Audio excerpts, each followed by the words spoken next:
ఈ రోజు ఏమన్నారంటే రాహుల్ గాంధీ బైరెడ్డి నువ్వే నిలబడాలా పార్లమెంట్ కొన్నాడు. ఎందుకంటే నేను అసెంబ్లీకి పోతలేదా, వద్దు వద్దు నువ్వు ఉండాలా. ఎందుకన్నాడంటే అంత జంపు జిల్లాని గాళ్ళు ఉన్నారు ఈ జిల్లాలో.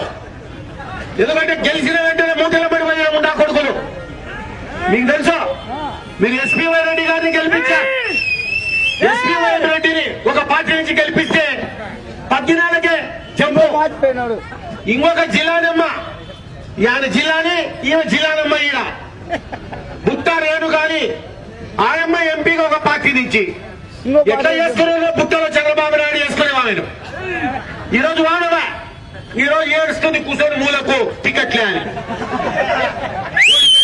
ఓడిపోయిన కోడి మీద పందెం కడుతున్నాడు మనోడు బాబు. కట్టు, అది గెలిచేది ఏమి పోయేది. ఈరోజు అంత మోసమే, అంత జంపు జిల్లాలీలే. ఎమ్మెల్యేలు చాలా మంది జంపు జిల్లాలీలు. ఇంకా ఈ రోజు జరుగుతున్నదంటే రేపు 6వ తేదీ ఇంకొక జంపు జిల్లానమ్మ తయారైతుంది. మొగుడిని పెట్టుకొని ఇద్దరు పోతారంట. ఇది జరుగుతుంది. ఇంకొకటి, ఈరోజు వైఎస్ఆర్ కాంగ్రెస్ కు టికెట్ ఎవరికినైనా నిన్నటి వరకు అమిత్ షా అన్న కొంచెం సన్నకండు వేసిందే, ఈయన మోకాళ్ళ వరకు వేసుకొని తిరిగా బీజేపీ. ఈరోజు కాషాయ వస్త్రాలు వేసుకొని 5 ఏళ్లు తిరిగిన వాళ్ళు బీజేపీ వాళ్లకు అమిత్ షా ఫోన్ చేశాడు. ఈరోజు నేను చెప్పేది కాదు ఇది, ఇదో ఈ జంపు జిల్లానమ్మ చెప్తుంది. ఇప్పుడు ఏం చెప్తుందంటే అమిత్ షా ఫోన్ చేసినాడు. ఎవరికి? వాళ్ళు అంతా ఒకటే కాబట్టి.